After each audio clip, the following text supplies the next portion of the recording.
Recognize your fear flavor, ladies and gentlemen. What are we talking about here? We're talking about fear is expressed in our bodies. Fear gets expressed in our bodies in unique ways. Everybody has ways of reacting to fear that we've learned growing up. Someone who grew up in a family where the father would come home frustrated and angry learned how to adapt to that.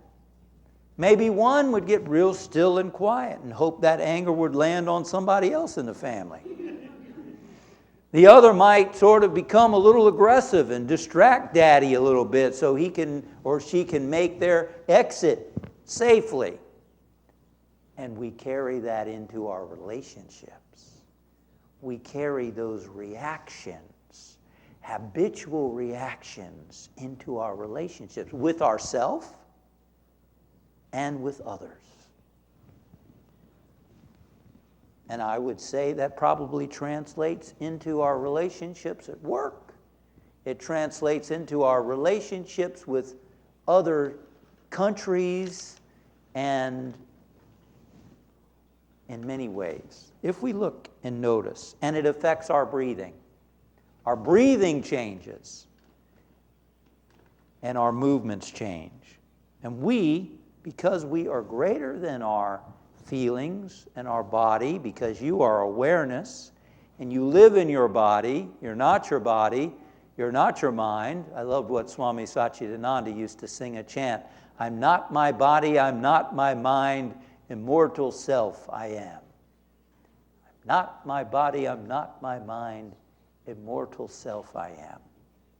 And so we have the ability to use that awareness to shift things within ourselves, to acknowledge patterns that are there, and then to shift them. It's been said that fear is excitement without the breath. Yes. Breathe when you feel fear. Breathe. Breathe. I'd like you to, for a moment, to think of something that scares you. Think of something that scares you.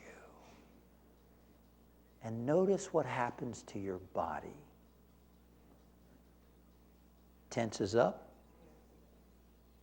What else happens? You stop breathing. Stop thinking. Interesting, because remember, you're going into a primitive part of your brain. You're disconnecting yourself from the higher thinking center. Yes. Now, there are 4 ways pointed out by the authors Gay and Kathleen Hendricks, Katie Hendricks, on how we react physically through fear. And you can do a combination of them, but typically we tend to gravitate toward one or the other. Are you ready to see if any of these might pertain to you? I am. Here's one. Fear fight. Fear fight. Some people become aggressive when they're afraid. You know, put your head out and grip your fists together. Yeah? Yeah? Oh, yeah? See? But that's not really anger. It's fear. It's a way of dealing with fear, you see. Trying to get controlled, becoming defensive. See, when we get into fear, we see the other as the enemy, even if they're in the same bed or in the same house. Fear flee. Fear flee. This is when the person wants to run. Maybe their shoulder will turn toward the door, the foot will start moving toward the door, or they'll be in their body, but their consciousness will begin to leave. They might do things like, They're not listening. They have fled. They've left the building. They're not there. That's fleeing. Anybody a fleer? Anybody? The breath starts to deflate like a pinhole in a balloon. And in extreme states, they will leave the room. I'm out of here. I'm out of here. That's the fear flee. Then there's the fear freeze. The fear freeze. Make yourself real tense now and hold your breath like a popsicle. That's the fear freeze. They become tight. They hold their breath. Have you ever been in a house, well, I know you have, where you walk into a house, an empty house, and you hear a noise?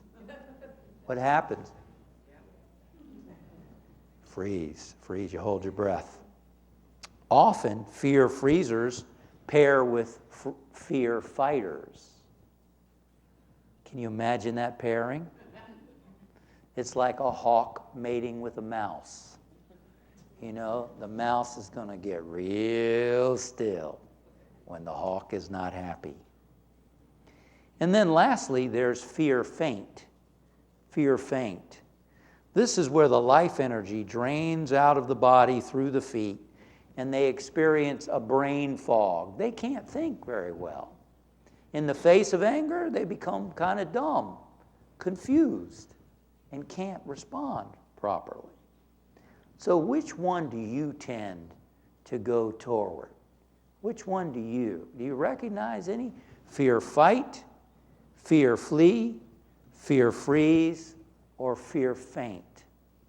What do you tend to do? On a count of 3, I want you to whisper it out, okay? On a count of 3, you're going to whisper out which one yours tends to be. 1, 2, 3, fear.